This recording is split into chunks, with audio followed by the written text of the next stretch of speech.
Hi everyone, welcome for a new video. In this video, we're gonna teach you 15 useful English expressions. I have with me a special guest for you. Well, your name is? I am Elder Bound. Elder Brown. Elder Brown is an American. You're gonna help us to pronounce correctly the English expressions. But as you already know, my name is Victor, and I am here to help you. And when you find this video, try to share with another one because it's a useful video. Let's get started. Ok? Jean-Kem te dit nous en titre là, je dis à nous côté pour 15 expressions anglais qui sont très utilisées. Ok? Qui utilisées quotidiennement. Et bien dans la vidéo aujourd'hui, à nous côté pour nous avons un Américain avec nous qui va aider nous prononcer correctement. Ok? Nous souhaitons nous partager les sons là nous joindre parce que il y a pile monde qui t'a aimé apprendre tout mais qui pas gagné opportunité mais automatiquement vous arrivez sur vidéo ça pas hésiter à partager avec les amis ou avec famille because knowledge is power. Exactly. Yeah, knowledge is power. OK, première expression pour aujourd'hui c'est there's no place like home. There is no place like home. OK, anywhere you go, London, USA. Nowhere be like my country is Haiti. Nowhere be like Haiti. Nowhere be like home. Exactly. Yeah. Yes. Home sweet home. Home sweet home. La caille c'est la caille. Okay. There's no place like home. La caille c'est la caille. La caille c'est des cailles. La caille c'est la caille. There's no place like home. La caille c'est la caille. Action speaks louder than words. Yes. Actions speak louder than words. Ça veut dire en créole, si ce qu'on parle en pile, c'est action pour poser, ok? Poser action plutôt. Si ce qu'on parle en pile, c'est action qui compte, ok? Actions speak louder than words. Yeah. Thirdly, troisième, nous comptons pour vous. Beat around the bush. Yeah. Beat around the bush. Ça veut dire en créole, pas passer par quatre chemins. Ça ou bien pour dire à dire, ok? Si vous venez dire un bagage, vous venez demander de prêter un bagage, vous n'avez pas besoin de parole qui date depuis 1900, ok? Juste dire ça pour dire non directement, ok? Don't beat around the bush, ok? Don't beat around the bush, ok? Better late than never. Better late than never. Yes, ok? Ça veut dire en créole, li pas jamais trop tard, ok? Li pas jamais trop tard. Better late than never, ok? Tant pas plutôt essayer même s'il tard, tant pas essayer même, ok? Better late than never, ok? We forgot this one. Yeah. A blessing in disguise. Yes. A blessing in disguise. A blessing in disguise. Ok, qui ça a blessing in disguise signifie en créole?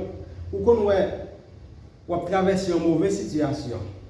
Et puis situation traversée tellement difficile ou on senti même tirer tête. Tandis que après difficulté ça ou pour joindre bonheur.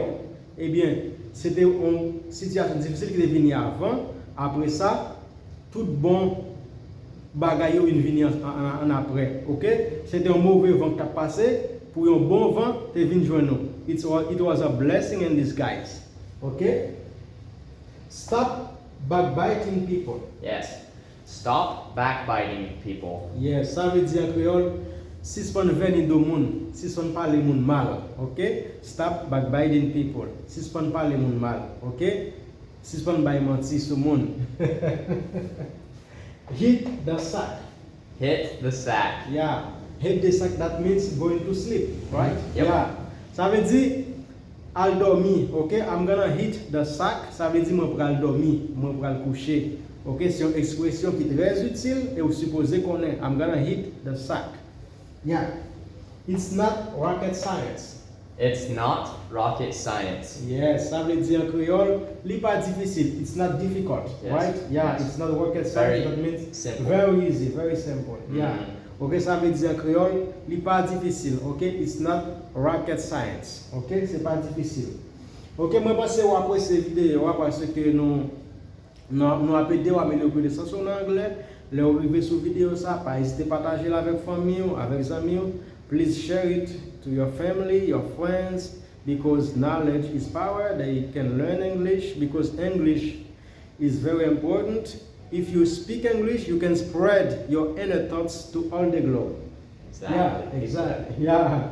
Okay, let's keep on. On va continuer. No pain, no gain. What does that mean?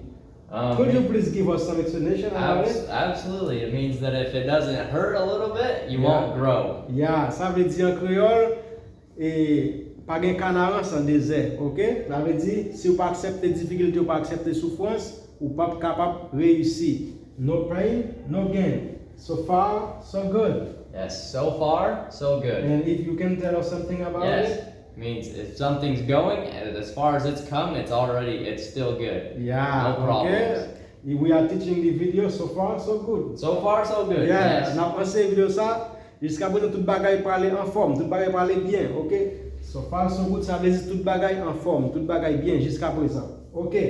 Under the weather, what does that mean? And what does that Under mean? the weather would mean that you are a little sick. You're feeling a little bit sick. I'm feeling a little under the weather right now. Ça veut dire moi senti malade, moi pas senti bien. OK, moi malade. OK? I feel under the weather. Ça veut dire moi malade. OK? Not my cup of tea. Yes. What does that mean? Not my cup of tea. Not my cup of tea would mean that it's not you're not interested in that. Exactly. Yeah. OK. Par exemple, moi-même qui enseigné anglais là et English is my cup of tea. Ça veut dire anglais c'est domaine moi. OK? Et si ou même par exemple ou pas le professeur anglais, eh bien anglais c'est pas domaine non, ça veut dire English is not your cup of tea. OK, c'est pas domaine non. Eh bien not my cup of tea, ça veut dire c'est pas domaine moi. Moi pas intéressé à aller. It's my cup of tea, ça veut dire moi intéressé à aller. OK? Yeah, let's keep on. Cost an arm and a leg. Yes. What does that really mean? Cost an arm and a leg means that something is very expensive. Yeah.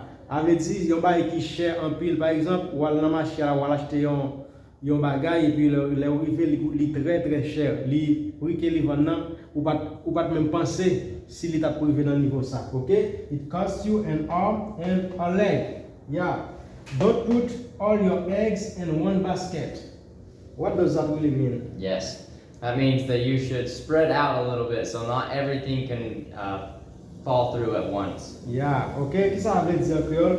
Don't put all your eggs in one basket. Ça veut dire ou pas supposé mettre toutes les ressources à une seule possibilité. Par exemple, si vous gagnez $100, pas mettre tout $100 à un seul côté parce que vous pas connaissez qu'il y a une catastrophe qui arrive. Ou supposé mettre $40 en côté, $30 jusqu'à ou éparpiller parce que si on catastrophe passe, eh bien, vous devez mettre le cob là un seul côté, là ça va perdre tout le cob là. Mais si vous pas mettre un seul côté, vous pouvez bénéficier là-dedans quand même. Ça veut dire don't put all your eggs in one basket. OK, pas mettre toutes les ressources à une seule possibilité. OK, and it's time to take and congratulate our friend for helping us, and c'était un plaisir de ensemble avec vous dans la vidéo ça. But if you have one last thing to say, what will it be? English is hard, but I know you guys can do it. Yeah, ok. Même si c'est difficile, nous sommes capables de parler quand même. OK? Pas décourager, restez ferme et puis continuez à apprendre l'anglais. Ciao!